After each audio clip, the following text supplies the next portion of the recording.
Hello, hello, everyone. Can you hear me?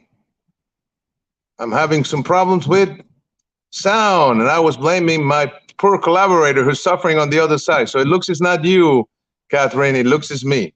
That is me. Okay, so uh, give me a second, guys. Um, if you can hear me, please let me know because, like I said, we're having some problems here.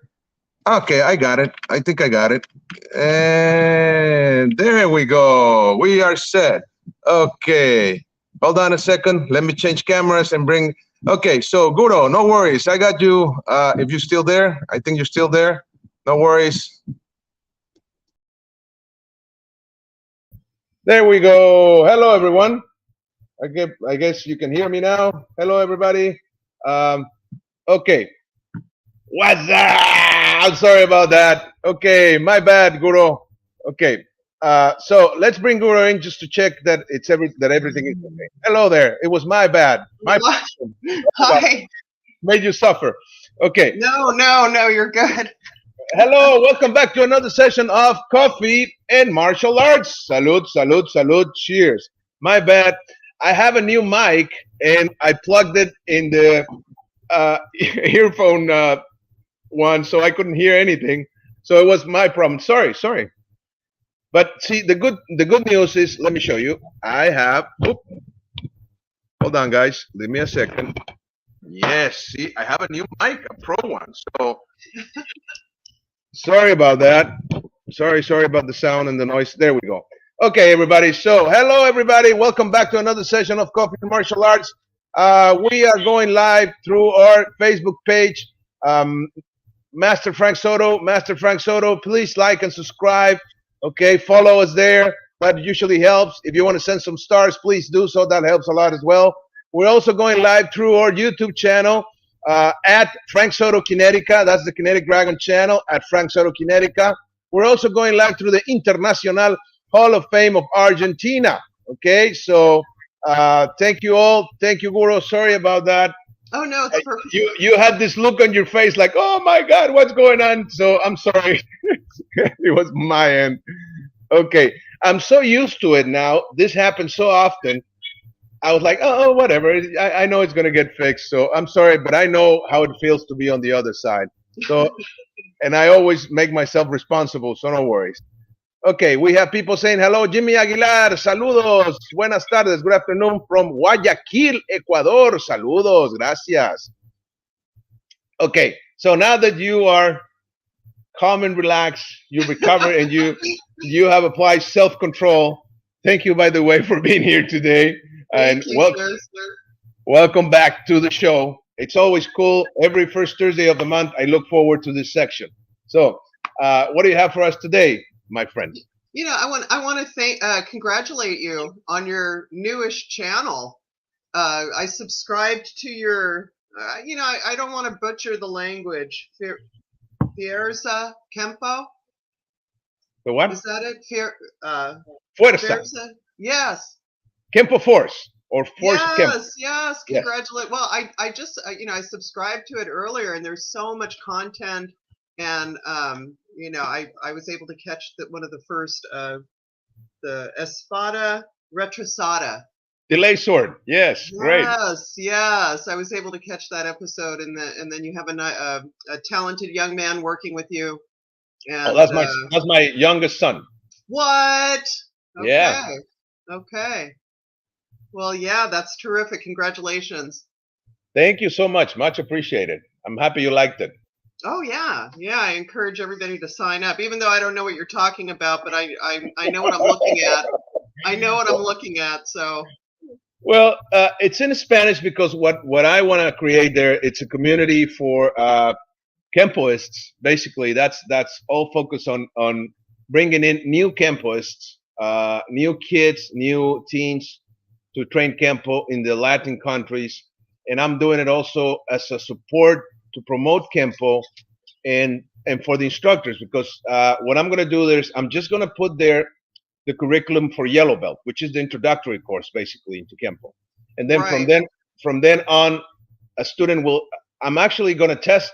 I'm going to make a test, live test or virtual test, the end of this month, So the idea is to have people jump into Kempo, and then if they want to continue, they can either do it online or look for a school nearby. If they have a Kempo school nearby, they can join the school. That's the idea. Once they fell in love with the art, that they can go into different studios of Kempo and learn Kempo. That's why I'm doing that. Make What a sense? terrific introduction, and it takes a lot of guts to walk into a martial arts school for the first time, especially if you don't know anything, and if you have a few skills under your belt and you can walk in and have a little bit of competency, that's a big boost. Actually, it's a good thing you mentioned that, because I just got an idea. I need to do a video of the martial arts school etiquette for for beginners, so when they come in, they know how to behave when they get there. Good idea. Yeah, Thank you. it's a yeah, and there is universal etiquette too, so I think any martial artist could benefit from that. Um, yeah, wonderful. Nice, nice. Okay, so how you doing today? Besides me putting you in the spot, sorry about that. No problem at all. You're cool as a cucumber because this is what you do every day. But for me, yeah, yeah, you really keep a cool head, and I'm like, oh no. But now that it's summer, my enrollment is maxed out, but attendance can be rather low because people go on vacation and they're doing things, and but I do notice that the students that show up every time, sometimes there's just a couple of students in class, and they're getting a lot of individual attention, so their skill set is improving dramatically, and I've got several people slated for testing. But last night I had a couple of stick fighters show up, and they were the only two that showed up. And these two young men are on track to test for their second class brown belt. And in the CCDP, there's 4 promotional exams to black. I mean, all the in my program there's 10 promotional exams to black belt in Taekwondo, but in the stick fighting there's 4.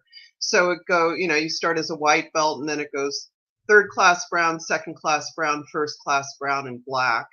So if you're testing every 9 to 12 months, they're fewer and farther between. And, all testing is a big deal in my estimation, because I think that, most people quit because it's hard. So when you test, it's a big deal. But I've got these 2 young men. They're slated to test for their second class brown. And so we were reviewing some of the testing curriculum last night.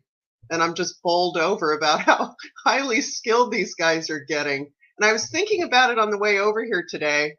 I was thinking about how when your students start reaching those higher ranks, your teaching is changing too. You're getting into nuances and abstractions and fine-tuning technical skills, and it's just a different ball game. But Nice. one of the things that's a requirement, and that I talk to my students about, is categorizing attacks and defenses. And this is such a valuable exercise, and it's such a valuable skill to have. And so for their second class brown belt, they will be categorizing attacks. And then for their next belt, they'll categorize defenses. And when I say categorizing attacks, they need to be able to describe and or demonstrate what these attacks are. So when I say that, I mean that when they're describing the attack, they shouldn't have to pick up their stick to articulate what it is. And you and I have talked about it before, how language is such an integral part of the arts. And in my estimation, when you can assign language to physical technique, it truly helps you hardwire those skills. So for example, in this program, there's 6 attacks that you need to be able to describe and demonstrate. Okay. So those attacks are direct, indirect, progressive indirect, attack by draw, attack by interruption, and attack by combination. So if you were to describe the first one, a direct attack, the answer is what you see is what you get, right? So angle one, what you see is what you get. You know, and I love martial arts because it's so sneaky, you know, and we do a lot of feinting and sneaky maneuvers. But part of that is a direct attack. What you see is what you get. So they need to be able to describe and demonstrate that. And also, I feel like when you're first learning the art, all the attacks that you're going to be on the receiving end of are direct. You know, when you're learning how to block, you need to have a direct attack. Anyway, pretty interesting. The next one is an indirect attack, and I guess you could describe it as a feint. But if you were to really break it down, it's a strike that changes not only the angle, but it changes the target, right? So that would be what's described as an indirect attack. You know, and as we go through these, I don't want to monopolize this conversation. No, that's fine. That's you know, fine. and I'm sure that I don't know, learning these, it also changed my my viewpoint when I would watch fights, anything for any kind of martial art fight to also like basic American boxing, any kind of engagement between people. You could apply these. It's very interesting. The next one is progressive indirect. It talks about that it doesn't change the trajectory of the strike, but it changes the target, which I think is really interesting. I'm coming in with an angle 2, a backhand angle 2 to the neck, but really the strike is going for a rib, right? So you're not changing the trajectory, but you're changing the target. So I guess you could also, it's also another feint. It's just sneaky maneuvers, you know, just sweet action. The next one I really like a lot, it's attack by draw. But there's two of them, right? There's attack by draw passive and attack by draw active. So when I talk to my students about these and how they need to be able to describe them without picking up their weapon, just by using the language, attack by draw passive, perhaps you would describe it as that the enemy is leaving an opening, or perhaps you're leaving an opening that the enemy has to go for, right? Does that make sense? Sure, sure. Yeah, you leave an opening that they must go for. Well, that's your trickery, that's your feint, right? So that would be attack by draw passive, leaving that opening. Attack by draw active would be more, you're going to lob an attack that they have to address, when really that's not your game. I kind of think about it that you're engaged and perhaps you'll lob a kick and they have to address it, right? Because it could be the real deal. So that's attack by draw active, right? I had a student last night who came up with another really good example. I guess when I think about kicks, that's the Taekwondo in me. But he came up with a great example. He talked about in the stick fighting, there's a lot of jumps. And I'm not very good at those jumps. When you jump to do basically what you're typically going to do is an overhead strike. And the jumps, you need to be close to the opponent. You have to be very close. You can't do a running jump on somebody. They see it coming. I haven't quite mastered my jumps. They're super effective if you can be in close quarters and do a jump and get a beautiful angle 1 to their head. It's really sweet action. Been on the receiving end of a lot of them, and so I thought that was really good. I thought if you feint or fake out or feint a jump, you know, that's what people know you're going for. You're going for an angle 1 to the head, but perhaps that jump is merely chicanery. I have some questions. You jumped into this is second round, you said, right? Yeah, this is for the second class Brown, well, where they will Okay, describe and demonstrate these attacks. okay. And you're talking about angle one, angle two, like if everybody knew them. We don't. Can Oh, you I'm show? sorry. I'm Can sorry. you show a little bit of the? That would be interesting, just because every Filipino art has a different. Oh, you're right. I apologize for that. Oh, let me see. Oh, I know it's a 12 strike system, right? That's why it's called Doce Pares, right? right. Doce pares, the 12 strikes paired with their blocks, right? Doce pares, 12 pairs, Oh, right? so, So so it's angle, when paired I with a talk block. about angle one in this system, no, you're absolutely right. Thank you. Thank you. Oh, for sure. Anyway, So, an angle so one in this system is an overhead strike. So when you do, yes, sir. Yeah. So when you, no, I was going to ask. So every strike that you do comes out from the same position of the hand, or do you have like different positions, like backhand? You mentioned backhand, overhead, or from underneath, or something like that. Can oh, you explain a certainly. little? Oh, certainly, certainly, especially when we're talking about those direct strikes. So, well, yeah, and here's the chart. I don't know how well you can see it. It's awfully big, but Okay. Yeah. for a right-handed fighter, the even numbers are backhands, right? So 2, 4, 6, 8, 10, not so much. 10 is a palm up stab to the eye. 3, 5, 7, 9 are forehands. If you know something about tennis, this is a forehand. This is a backhand, right?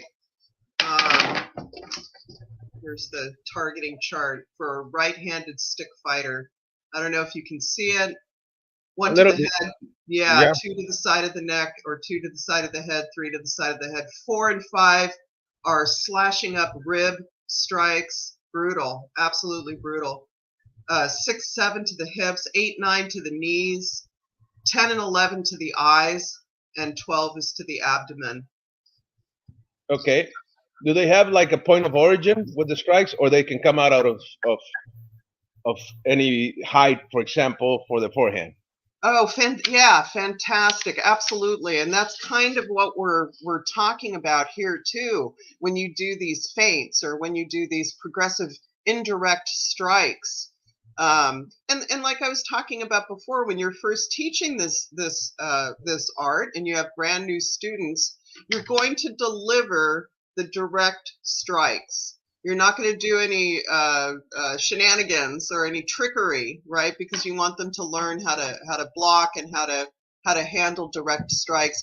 And conversely, they need to know how to deliver these strikes with the proper targeting, good, clean targeting. Um, uh, I hope that answers what I think. I think I'm understanding what you're asking. I'm asking this because I'm familiar, a little bit familiar, not very much, with the Serrata system of Escrima, right? What they call Kali. Uh, Yes. so in the Serrata system, you have a position of the hand where it begins, and you show the strike. For example, I don't know, like you pick up the strike and you do it from here, then you move the strike and you do it from here, then you put the hand on the hip and you launch it from here or the other side. And there's a position in every strike that you show and then you strike, and that also helps the student to see whether it's a number one, number two, number three, and they have like 11, I think 11 or 12, I don't remember. But it's interesting that they have positions of the hand, not just the trajectory of the strike, but the starting point. So that's why I was asking, do you have like a for a number one, it has to come from here, so you can go overhead. From a number two, it has to come from here or down. I don't know. That's why I'm asking, because Well, and that is such a great question, because yes, certainly there are chambers, right? You're gonna yeah, chamber. chamber, Thank you. and Yes. I didn't grab my other stick, but you're gonna have good chambers. But I do tell students, especially new people that walk in, they forget that this is a weapon. You have to, and perhaps it's also what some might think is, there's always a weakness, right? There's a weakness to every technique. At some point during the technique, there's going to be a weakness. When I wind up, aren't I weak? If I do this, right, isn't this a weakness? Right? If I'm doing this and I get trapped, But you have to wind up to have good strikes. It's not wrist action. You're not doing this, right? Unless unless it's a Abanico strike. There's a lot of wrist action happening, but certainly there's a lot of shoulder action happening, and your whole body's moving with this stuff, right? But you don't want to get into this nonsense, this kind of stuff. 1, 2, 3. No, it's 1. I mean, you're taking out the computer, right? So let it truly be a strike. You have to wind up to make this stuff count.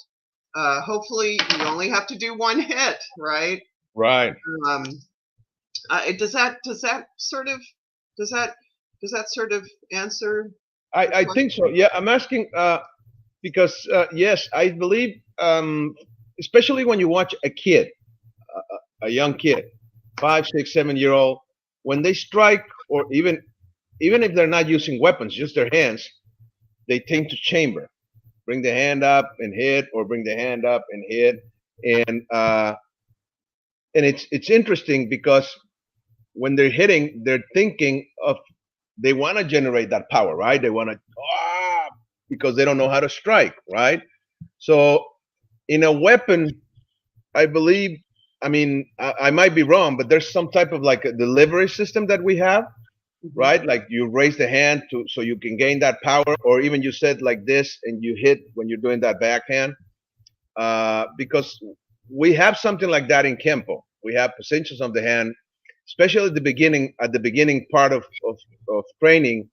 You learn the positions of the hand, and then of course you can play with them, and then you can just move from point of origin, as we would say, from the hand, just to go in.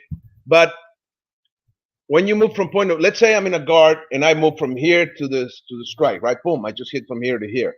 Okay, I'm going to move fast. Yes, I'm going to have economy of motion. Yes, but the strike is not going to be as strong. That is if I pull back and go, certainly, right?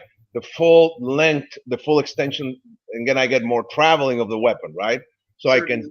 I can accelerate more and etc. So that's why I'm asking, because I find it interesting how is it the different systems or styles address this type of understanding and teaching. Oh, fantastic. Yes, fantastic. And I think also you want to teach these bit, here in this position, and of course that now I'm simulating that I have 2 sticks, but this is a good open chamber. This is what I would call a good open chamber. Here, you're poised to strike, right? If you start doing this nonsense, it's rather subjective what's supposed to happen. And this has no power at all, right? I also talk to my students about, if this is your baseball bat, then this is the home run right here, right? This part is your home run. Here you're bunting, I right. guess the other part of it too is that as you gain skills, you're telegraphing your chambers might get smaller and smaller, right? I mean, this is a big telegraph. I'm coming in with a backhand, right? But as I gain speed and perhaps a more advanced skill set, maybe it'll be smaller, right? Maybe the chambers are going to get a little bit more sneaky and smaller, and maybe not so defined, right? Yes. Yes. Thank you. Yeah, and there's other parts to having good chambers. If you have a good chamber like this, or let's say you're in a closed chamber, and I don't have my other stick, like I said, but if you're in a good closed chamber, you really want to refrain from this action, having your elbow down, because that's how you hit yourself. Been there, done that. That's how you whack your elbow. If you have good chambers, which means this hand is poised to strike, this one is ready to go. This is a nice closed chamber. Yeah, you don't want to be here. That's, yeah. Okay, so that's perfect. That's just the perfect. I love that you were talking about sort of a starting position for your hands, and I guess I've adopted that language, the chamber to the strike, or the chamber to the block, or whatever it happens to be. For example, you said you were watching the Fuerza Kempo, or Kempo Force. Yeah. The first video, when we do the technique delay sword, which is a case study of motion or self-defense technique, the first move we do is it's against the grab. So we pin the hand, and the other hand chambers up, comes up here. Then you step back and you do that inward block. Whap. Okay. Then you go back into a cat stance and you kick. And when you're doing that, this hand chambers back, and then you come with the sword. That's why the name of the lay sword. So you're teaching the beginner to chamber, strike, chamber, strike. So they have the full motion. Now, when you're advanced, then you can move from wherever your hands are and just do the block, because now you know how to generate more power because you have become efficient with your movement, right? You know how Well to said. Yes. work and to drop into a stance or use marriage of gravity, use your weight, whatever, body momentum and all the stuff, all the principles that are behind it. But for a beginner, like I said, they need to have like this point of reference, right? And sometimes people don't understand that. That's why I'm asking, because I believe this comes from the use of weapons. This because Oh, I see. it makes it really you know uh, visual, right? Because like you said, you need to bring the weapon up, otherwise you're going to get hit with the other weapon. That's a good example. Or you're not going to be able to move those sticks, right? When you do your whatever movements that you're doing. Uh, so The other thing that you described too with your student in that particular episode is the chamber up and then getting into that cat stance, and also the concept that so many of these things are happening simultaneously. right, Yeah, and that too, yeah, takes a lot of practice. It takes a skill set, and that is also perhaps where you can start, making those signals smaller and smaller and more efficient. And you had just said it earlier, the economy of motion. You know. right, and well, for example, going to a cat stance, what you're doing is you're chambering your leg as well to do that front kick with the front leg. Mm-hmm. Is the same idea. It's the same principle. So you Yeah. chamber, you strike, you go back to the castans, you pull your leg, you kick, then you settle, and you're striking, right? So, Yeah. um, like I said, when you use weapons, there's no way around it. I mean, a weapon will impose itself, right? I mean, there's a certain way to use a different weapon. Like, for example, it's not the same if you're using a small knife or if you're using a big sword. Yes. Yes, there are a lot of principles that are similar, but the weapon itself will impose its own way of movement. Am I making sense? That's fair. Yeah. Why wouldn't it? Yes. Yeah, it has to. Yeah, You know, that's what I especially mean. when Yes, especially when I think about a bladed weapon, when we're doing our stick fighting, I remind myself and I remind my students that, we're really talking about a machete. And when we do pick up those machetes, we have to be conscious of where that blade is. The stick is pretty forgiving. yeah, it's not the same to have, even though that's why when you use the stick, you're thinking of the machete because it has a side, right? And Yes. the stick doesn't. You can hit with any part and it's going to be the same, right? I mean, of course, the angle of the wrist changes, but the strike in itself for the weapon is the same. Not the same with a machete, right? Where you have an edge, or if Yes. you have a double edge sword, then it's different too, right? Yes. Yes. Yes. Well said. Right. Um, so we were talking about the attacks. So there was direct attack. What you see is what you get. Pretty self-explanatory. The indirect attack, the strike changes the angle and the target.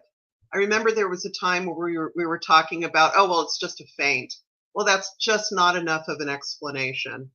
And I went back to my instructor, Senior Grandmaster Anthony Kleeman, and I said, let's really truly break this down. What really are we saying? So the That's answer is important. that an indirect attack is a strike that changes the angle and the target. Nice. Boy, I love that. I love those feints. Anyway, progressive indirect, it does not change the trajectory, but it does change the target. So Okay. that's some more trickery. The attack by draw, passive and active. The Right. You mentioned those. passive attack is the one where you leave a target that they must go for, Leave an opening. right? Yeah. And then the attack by draw active, you lob an attack that they must deal with.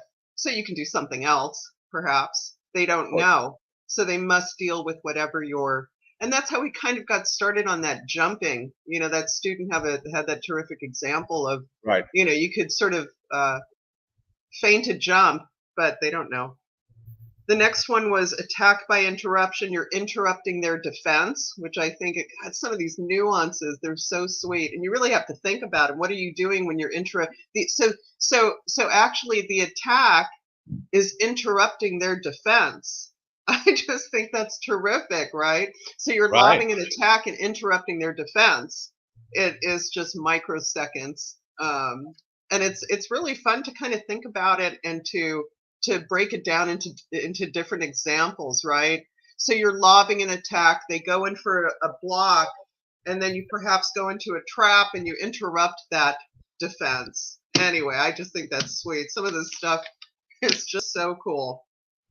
And then the last one in this particular thing is attack by combination, maybe 2 or more of these concepts put together. Nice, nice. Let me bring some of the comments. Let me bring some, because we have people saying hello, and then we continue on. Is that okay? Mm-hmm. Okay. Rubén Darío Aguilar, a hug from Jaén, España, from Spain. Gracias, saludos. Pedro Aguirre, excellent information. Greeting, Master Soto. Gracias, saludos. Thank you, sir. José Pedro Cuná, saludos, Master Frank Soto y Guro Kathrin Sumpter from Brazil. Saludos. Let's see. He says, it's a great pleasure to meet Guro Kathrin Sumpter. My respects. Nice. Josh, gosh, hello, Mr. Soto and Ms. Sumpter. Hello. William Hernandez, saludos and big hugs. Little bro from Maestro Frank de Chicago, USA. Gracias, saludos. Gracias por lo hermanito. Gracias. I'll take that. Yes, yes. I'm a little bro. Yeah, I'm young. So young. Yes, I like it. Yeah. Many blessings. Muchas bendiciones. Gracias. Saludos. Gracias. Okay. So, yeah, I wanted to ask you, how long does it get a student in CCDP to go from white belt to brown belt, for example? I would say well, you know, we know it depends on the student. Anywhere between 9 months and a year, I would say. Okay, you know, and then I mean, if you're dedicated, you can certainly earn your black belt in about 3 years. You know. Wow, that's fast, right? I mean, but you have to do a lot of repetition, I bet. Yeah. Do a lot of training. Yeah.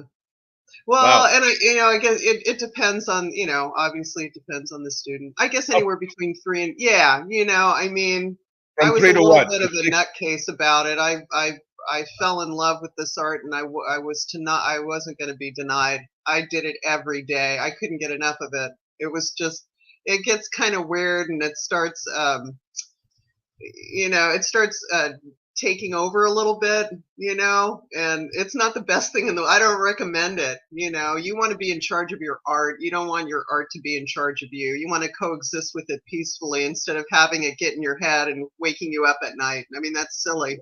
Right. It's like what Grandmaster Tatum would say, you got to be above the art. I like that. Yeah, fair enough. Stay above the art, said. Fair enough. Yeah, don't let the art. It's there for you to enjoy and pursue, and it's not supposed to get in your head and mess with you. But sometimes it does, though. Yeah, sometimes it does. I was listening the other day a video from this unknown guy named Tony Robbins. Of course, a lot of people know Tony Robbins. Who Tony Robbins? Did you say Tony? Tony Robbins. Yeah, Tony Robbins, sure. Yes, the famous speaker, coach, life right? coach, and sure. And he said something really interesting that I liked. He said, when you're going from point A into point B, let's say you're flying from where you're at to Hawaii, let's say, I don't know, it's 3,000 miles or 2,000, whatever, distance that you need to cover. So you get on the plane, and you know where you're going. You have a destination, and you know how to fly the plane, and you know how to get there. But once you start going, it says it's not a straight line. And I like that. It says when you start going, the air, the winds will take you off the path, right? So what do you have to do? You adjust. You go back into the path, and then the wind will take you, and then you adjust again. So it says when you're going to a destination, when you're on a journey, it's not a straight line. You will deviate, right? You will deviate from the path, and you need to readjust and just have the skills and the awareness to just readjust and go back into the path, right? So I like that, because I think that happens. Now that we're saying that you need to stay above the art, or whatever, sometimes we lose the path, right?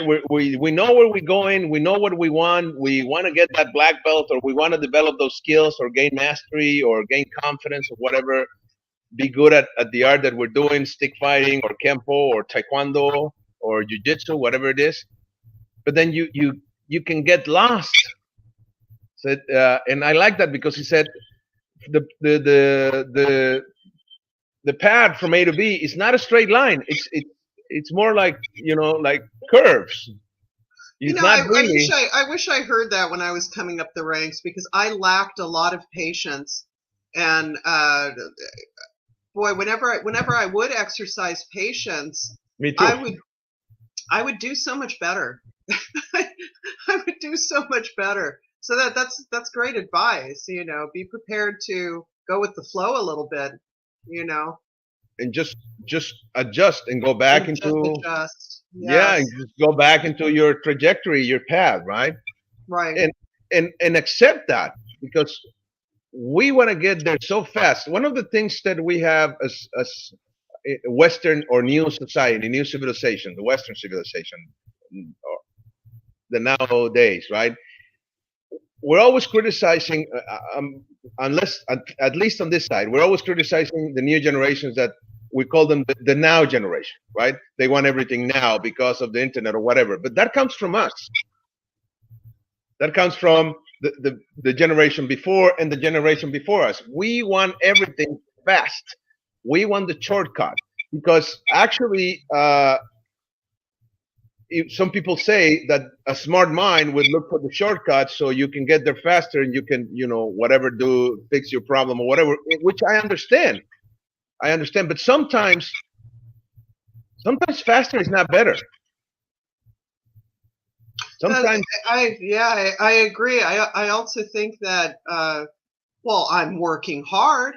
How come I'm not advancing? Well, sometimes I don't know, the investment or the return might not be what you expect from your investment. And I know that in martial arts, I've always gotten more on the return, even though I invest a lot, in myself, and it's the cornerstone of my life, right? But it always comes out in the end. I mean, maybe it just doesn't come out the way you expected, right?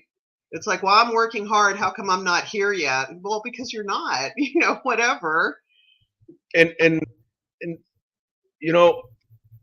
we're always in a hurry, and in this journey of the martial arts, you have to practice your patience. You have to have that delayed gratitude, right? Delayed gratification, I should say. Uh, and just enjoy the process. For example, just learning what you just said, the attack by drawing, and direct, or all the paths and all that stuff. You need to take your time to learn them, right? And to master that. I mean, it sounds very easy when you mention them. It's like, oh, okay, yeah, of course, I can do a direct attack. Oh, yeah, I can do an indirect attack, no problem. But once you start practicing, it's like, okay, no. And I like that saying, what says, we don't rise up to the level of our expectations, we sink to the level of our training. That's a good example, Oh, right? fair enough. Yes, that's very good. Yes. So that's why I'm asking, because I'm interested in knowing, and it's not that I question the times, but I'm interested in knowing how long does it take a student. Usually, I know it's about repetition, but there's also an statistic, right? You gotta have an idea because of you've been teaching and you have a studio and you have teach and take students from no training or up to black belt. You usually know how many out of 10 students, you know that maybe one or two or three, I don't know, is going to get to black belt. A lot of them are going to drop off. You know how it usually takes, I don't know, 3, 5, 6 years, whatever. So it's interesting to see it's like comparing notes, right? To see how long does it take for a student to gain uh, and skill. The other thing I heard from, because I was watching a workshop from Tony Robbins and this guy, and the other thing I heard is we tend to what's the word I'm looking for? We think that we're going to overachieve in 1 year. We overestimate the things that we can learn in 1 year. Okay. We think that, oh yeah, I can do it in 1 year, but we underestimate the things we can achieve in 5 years. So meaning Oh, 1 year is not enough, but 5 years can generate wonders. And when I heard that from them, I was like, wow, that's usually black belt, right? Black belt will take you somewhere in between that time, 3, 4, 5 years. And yes, you can achieve so much if you stick to it. But if you have a student that does it for a year and that's or 6 months and I don't want to do it, I'm not learning, like you said, I'm not getting what I thought I was gonna get. Uh, if you stick to it a little bit more, you will see the results, right? absolutely. And there, I do know of a school, and they forged before that first brown belt promotion between white and the very first brown belt. They forged a green belt test just so the student could get some satisfaction and find, oh, I got promoted to green belt. And find that, and I really get why they did it. I really understand why they did it. I haven't done that yet. I haven't adopted that green belt promotional exam. Maybe it's because headquarters isn't doing it. I don't know. I just haven't done it. I've been teaching a certain way. I've been promoting a certain way, so I haven't done that. But I get why they do it. People want that satisfaction of promotion, and I understand. It's interesting that a Filipino art has a belt system based on the Japanese, and it's also interesting that the belts you're using are the Aikido ones because there is an Escrito right there on Cacoy Cañete Doce Pares. There's Oh, yes, right. the beloved Escritos, yes. So Yes, Aikido is the one that uses. very good. For a guy who is not a CCDP practitioner, for you to just say Escritos, wow, that's very impressive. Yes. Well, I was in a seminar once with uh, with Yoda himself, with Master Yoda. Yes, Yes, yes. and he was impressive. He was. I mean, I say it with most respect. I did when I saw the man. I said, "Oh my God, I just met Yoda." And Yes.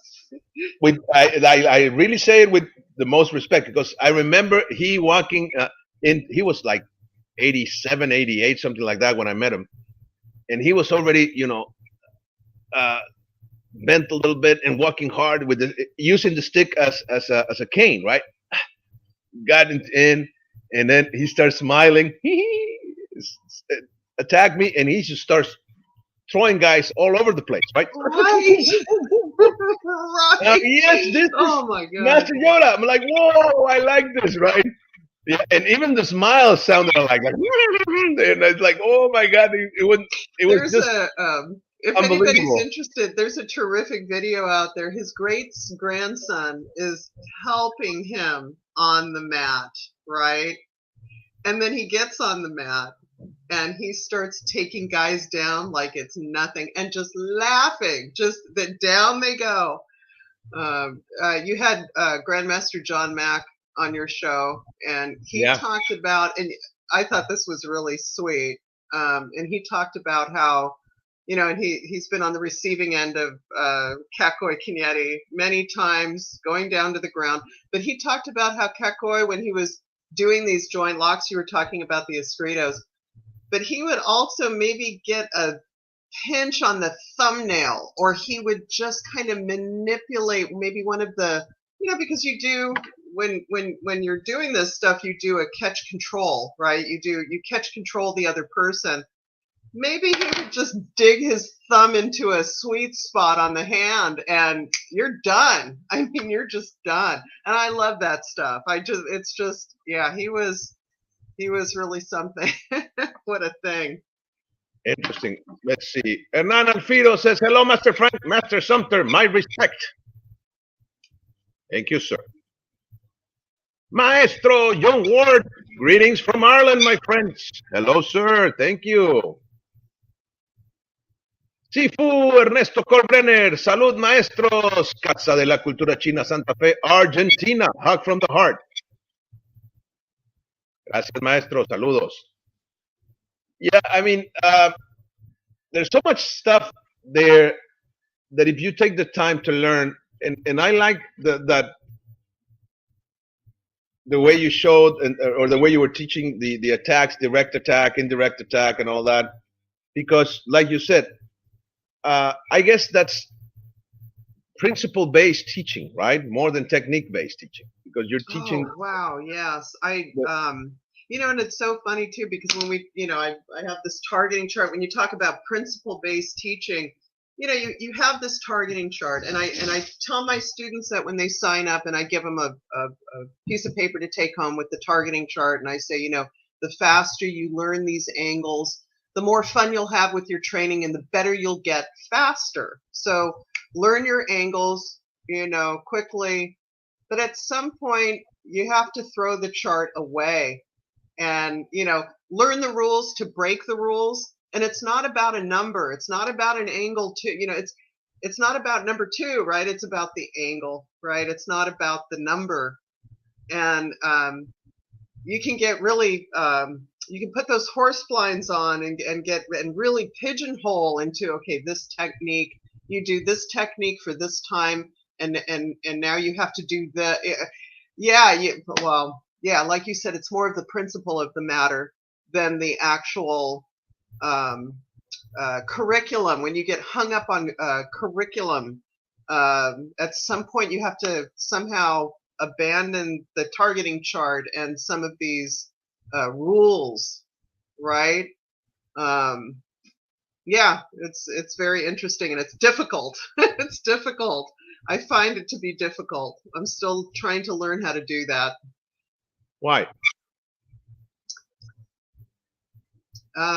Why? Maybe it's because it's an abstraction, and I've talked to my instructor about this quite a bit, Senior Grandmaster Anthony Kleeman, who you've also had on your Yes. show, and I've talked to him about this too, and he really does talk about empty your teacup. Really empty your teacup. You've learned these things but you have to break out of the box. You have this targeting chart, 1 through 12. Yes, you have to learn it, and of course it's a super valuable teaching tool. You have to have it, but at some point it doesn't matter what the number is, right? It's about the angle. It's the angle of the attack, or the angle of the defense, right? And you feel it's difficult to let go of that, but I guess that's because you're a teacher too. Yeah, I'm working on it. I'm working on it. I'm working how to break I know the rules now break the rules, and maybe sometimes that's why some of these attacks, or learning the language for the attacks, I think it's so valuable, because it reminds me of, boy, how sneaky this stuff is. It's so sneaky. I really like that. I love the nuances, and that helps me. I think I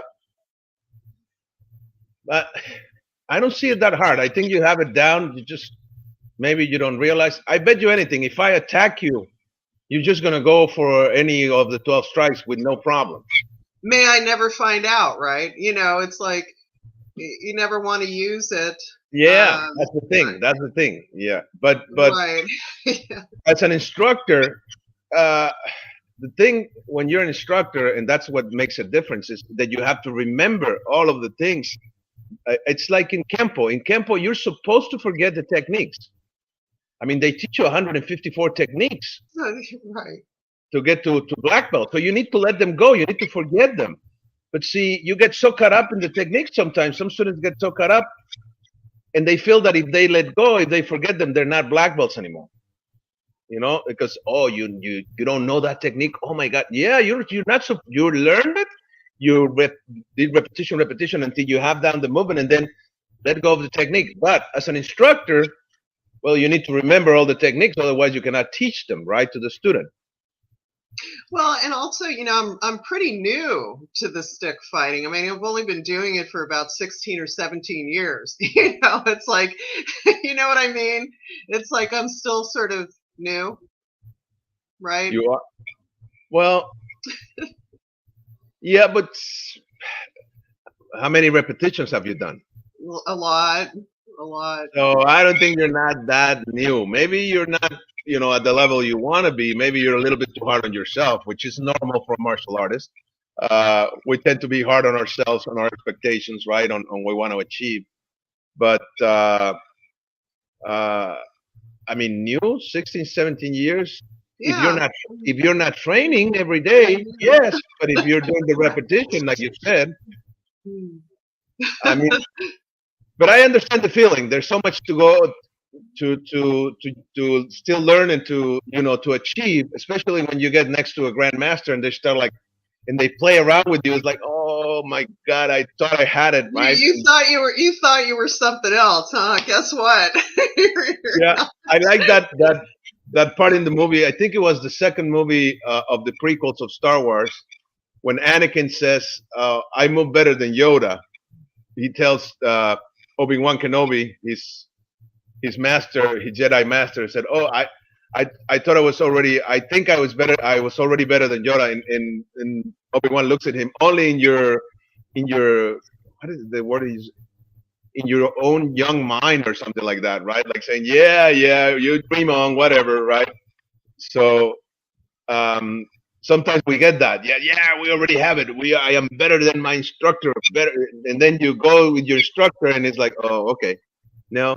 You did say something that's true, and it lets me off the hook just a little bit, is that as a teacher, I'm constantly reinforcing the targeting chart, the okay, this is how you do this disarm and that. Look at all these disarms you know how to do, right? And then at some point it doesn't. Now you have to forget and just know that the skill set is there to do whatever disarm, depending on whatever angle, that you should be able to meld all these skills that you have together.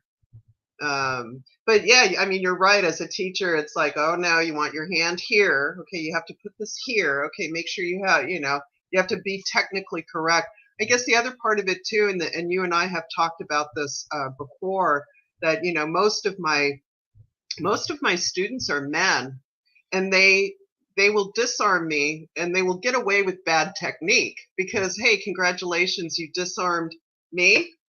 Okay, Right. I got some arthritis happening here, and you're bigger and stronger and faster, and you got away with some bad technique, and I do have to stop them, and I have to say, no, I mean, now you have to do it correctly. I need you to pretend that you're disarming Senior Grandmaster Anthony Kleeman, who is like 6'4", and he's a big guy, and he's right.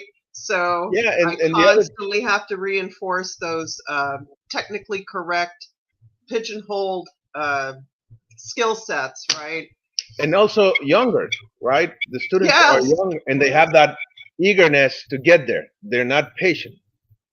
And I always tell people the hardest thing for a brute man or a brute woman, it's the same, is to be gentle, right? To have finesse. So I always tell them that the hardest thing for a brute guy is to have finesse. And they look at me like, well, I mean brutality when I say brute. No, I don't. I mean both, right? I mean, you need to be smart. That's what I'm saying. Don't just be a knuckle dragger, right? Just. I mean, that works, sure, but then where's the art side? Why are you learning the technique? Because you want to Well, maximize. and there's already always somebody who's bigger and stronger than you are. There's always going to be somebody who's bigger and stronger. So you can't Yes, count on your brawn. You need, and when I think about CCDP, the Filipino population as a whole, they're a smaller people. And so when I think about Kenyeti, I'm not sure how tall he was. Maybe my height. Maybe he was 5'6", and he's taking down guys who are twice his size and 3 times his weight because he has that skill set, and it's not about the brawn or the power or the muscle or the even the height or the reach. It's all about these fine-tuned techniques. Yeah, that is sweet action. I love that. nice. Okay, we have a couple comments. William Hernandez, greetings, Guro Sumpter. Maestro Juan Martín Álvarez, salud, mis estimados, from Buenos Aires, Argentina. Saludos, Master. Gracias. Yeah, so, I mean, I think the other thing is you get attached to that knowledge. You get attached to the angles, you get attached to the targets, you get attached to the method, because the method gives you something. I know what I like. I like what I know. Right. Yes, it gives you certainty, right?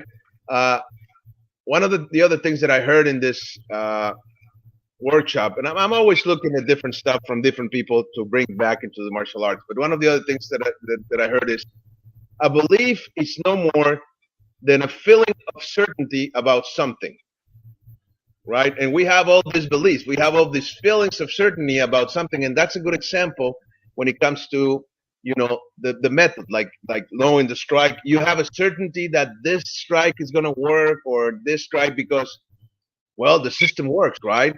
And somebody did it, and they did a good job, and they know what they're talking about. So I'm learning from a master who has a lineage, and so on and so forth.